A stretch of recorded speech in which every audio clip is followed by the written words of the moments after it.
Hello everyone and welcome back to the channel. So आज हम thermo chemistry से lecture 4 जो है रिकॉर्ड करने वाले हैं। इससे पहले लेक्चर 1, 2, 3, 5 जो है रिकॉर्ड हो चुके हैं, प्लस इसी चैप्टर की हमने क्वेश्चन सीरीज़ जो है वो भी अपलोड कर रखी है।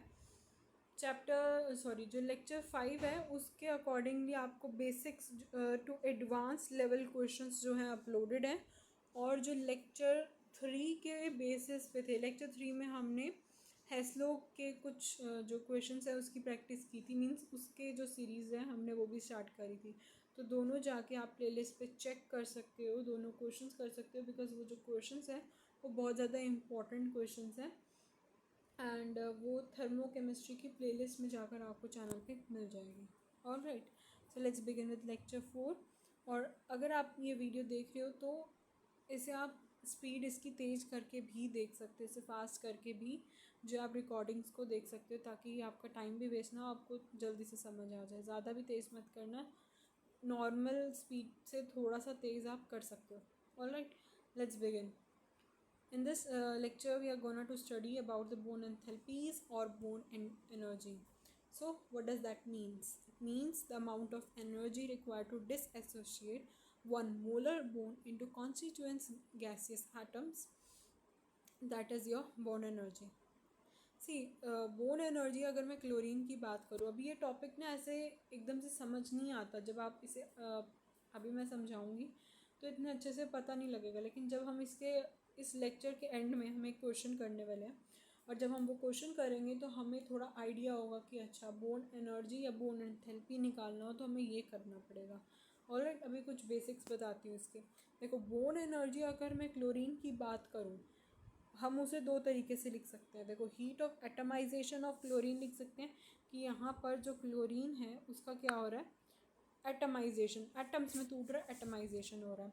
ये सब हमने लेक्चर 1 में किया था। Atomisation, formation, combustion, freezing, fusion, ऐसे बहुत सारे डिफरेंट और भी जो है हमने किए थे टाइप्स स्टैंडर्ड एंथैल्पीज़ के। तो वो अगर नहीं देखा तो वो भी देख लेना, ठीक है।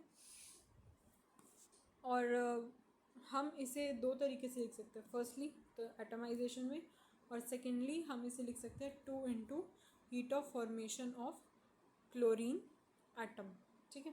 अब कैसे, जैसे क्लोरीन है, अब इधर से देखो एटमाइजेशन, इधर से देखो 2 into heat of formation of chlorine atom.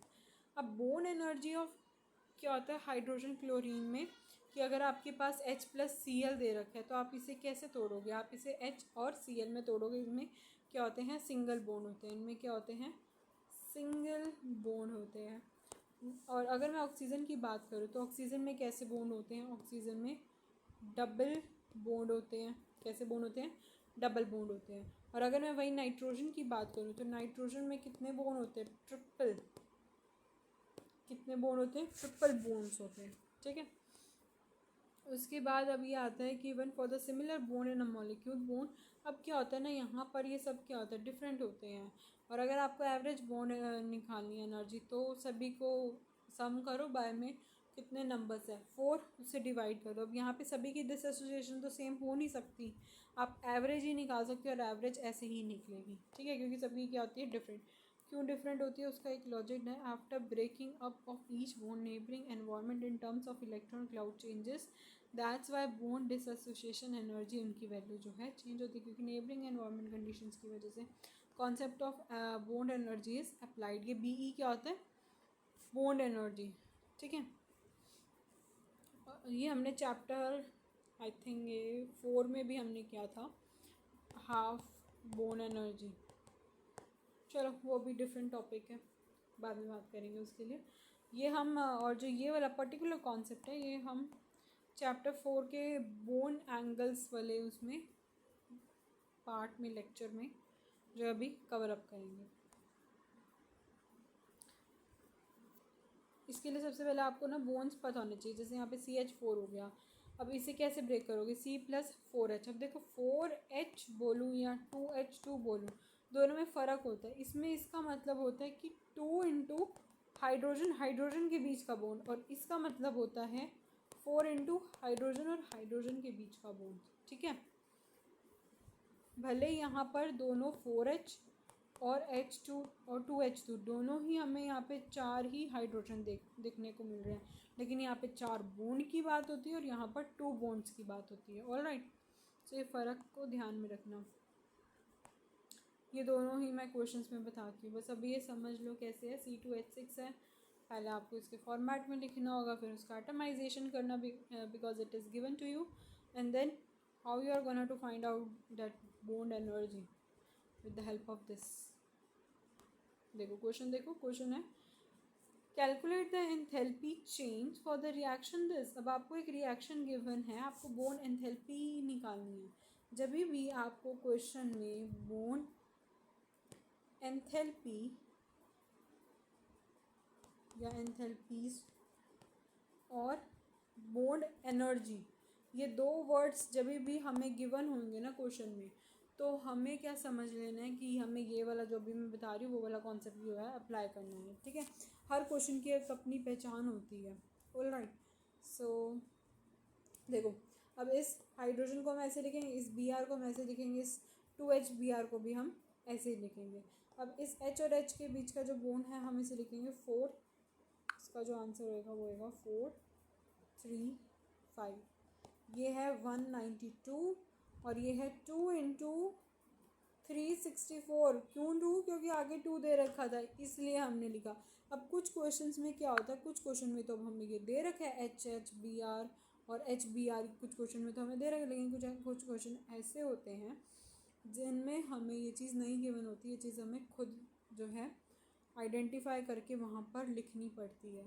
ठीक है, इस पर जब हम इसके क्वेश्चंस की जो हम आगे सीरीज़ करने वाले हैं ना, इस बॉन्ड एंथैल्पी की जो सीरीज़ क्वेश्चंस की होगी वो बहुत ही टफ और एडवांस लेवल्स के क्वेश्चन होंगे, जिसके अंदर सपोज़ अगर हमें ऐसे कुछ गिवन है, ये क्या है, ये CO2 है। अब इसके अंदर कितने बॉन्ड्स हैं, अगर मान लो इसका हमें कुछ 3 पर्टिकुलर दे रखा है, तो हम इसको 2 से मल्टीप्लाई करेंगे क्योंकि 2 बॉन्ड्स दिख रहे हैं। ठीक है, 2 बॉन्ड है आपके पास, तो आप उसे 2 से मल्टीप्लाई करोगे। ठीक है, अब मान लो यहाँ पे आपको कोई भी रिएक्शन में 3 क्या दे रखा है, 3 CO2 ये दे रखा है। मतलब जब आपने बैलेंस किया तो आपको कहीं पे 3 CO2 मिल रहा है। आप इसे कैसे सॉल्व करोगे? फर्स्टली आप ऑक्सीजन को ऐसे करके लिखोगे, यहाँ पे 2 कार्बन लगाओगे। ठीक है, अब यहाँ पे ये हैं कितने, ये 2 हैं। 3 को आप बाहर रखोगे, 2 कितने हैं, बॉन्ड्स हैं, एक इसके बीच में, एक इसके बीच में। ठीक है, तो आप यहाँ पे लिखोगे बॉन्ड एनर्जी बिटवीन C और O, C और O के बीच में। ठीक है, अब C और O के बीच में अभी इसको मिला के क्या बन जाएगा, 3 इंटू बॉन्ड एनर्जी बिटवीन जो C और O के है।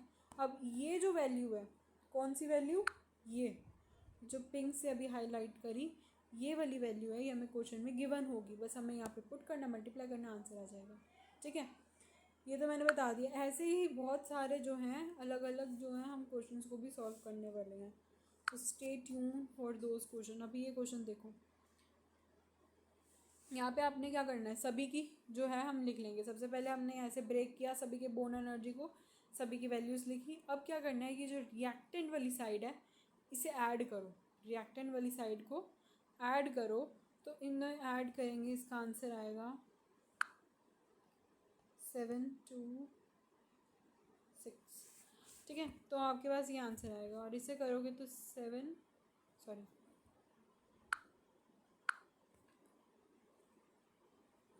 728 जो है इसे आंसर आएगा जब आप इसे क्या करोगे, मल्टीप्लाई करोगे। ठीक है, अब जब इसे सॉल्व करोगे तो इसका आंसर आएगा -101। ठीक है, तो इसका आंसर आ गया -101, तो इसका डेल्टा H हो गया। डेल्टा H यानी इसकी क्या होगी, बॉन्ड, इसकी क्या होगी, बॉन्ड एंथैल्पी, जो हमें क्वेश्चन में फाइंड आउट करने के लिए कहा था। अब कैसे, अब देखो इसका ब्रीफ दे रही हूँ कैसे करना है। सबसे पहले रिएक्शन लिखनी है, बैलेंस करना, नहीं भी दे रखा बैलेंस करो, उसके बाद ऐसे ब्रेक करो, उसके बाद क्या करना है, रिएक्टेंट वाली साइड को ऐड करो, कर दिया ऐड, उनका सबमिशन करो। ठीक है, तो इसमें हम सबसे पहले क्या करोगे, इन्हें ऐड करोगे तो इसको ऐड करोगे तो ब्रैकेट में लिख लो माइनस, इन्हें माइनस करोगे प्रोडक्ट वाली साइड को, तो जो आपका आंसर है यहाँ पर आ जाएगा। और ये आएगा किस में, ये आएगा किलो जूल में। किस में आएगा, किलो जूल में। ये किलो जूल में क्यों आएगा, क्योंकि यहाँ पर एनर्जी की बात कर रहे हैं। एनर्जी की बात करें तो ऑफ कोर्स आंसर किस में आएगा, किलो जूल में आएगा। अगर जो हमने जो लेक्चर 3 में पढ़ा था, किसके बारे में हमने पढ़ा था लेक्चर 3 में, जो सब बोर्न एनर्जी और एंथैल्पी ये सब चीज़ें पढ़ी थी ना, सॉरी लेक्चर 3 में हमने हेस्लो पढ़ा था। हेस्लो के अंदर हमने फॉर्मेशन पढ़ी थी, और वो जो फॉर्मेशन है उन फॉर्मेशन को हम किस में लेते हैं, किलो जूल पर मोल में लेते हैं, क्योंकि वो हमेशा वहाँ पे डेल्टा एच की बात करते हैं, हीट की बात करते हैं। लेकिन यहाँ पर हम किसकी बात करेंगे, एनर्जी की। किसकी बात करेंगे, एनर्जी की। ऑलराइट।